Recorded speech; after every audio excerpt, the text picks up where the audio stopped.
কিয় দিয়া নাম ক'ব পাৰিব লাগিব আমাৰ কথাটো মূল কথা আমি আমাৰ মূল মন্ত্ৰটো কি আছিল যে আমি পঞ্চায়ত নিৰ্বাচনবিলাকত আমি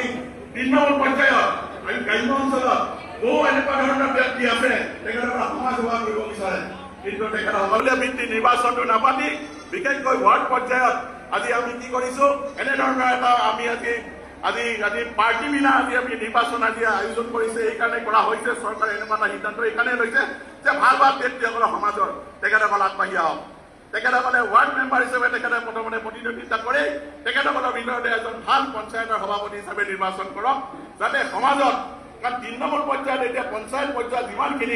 যিমানখিনি আজি ডিভলিউশ্যন অফ পাৱাৰ বিভিন্ন ধৰণৰ বিষয়সমূহ আজি সমাজখনৰ কাৰণে সামাজিকভাৱে তেখেতসকলৰ উৎকৰ্ষ সাধন কৰিবৰ কাৰণে এটা অঞ্চল উন্নত কিন্তু যদি এজন যোগ্য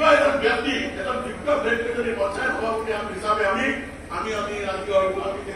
যদি বাছি উলিয়াব নোৱাৰো এই ইমানবোৰ বস্তু আমি ইমানবিলাক বিষয়বস্তু যিমানবিলাক চৰকাৰে যে দায়িত্ব দিছে সমাজখনৰ উন্নতি কৰিবৰ কাৰণে এইবিলাক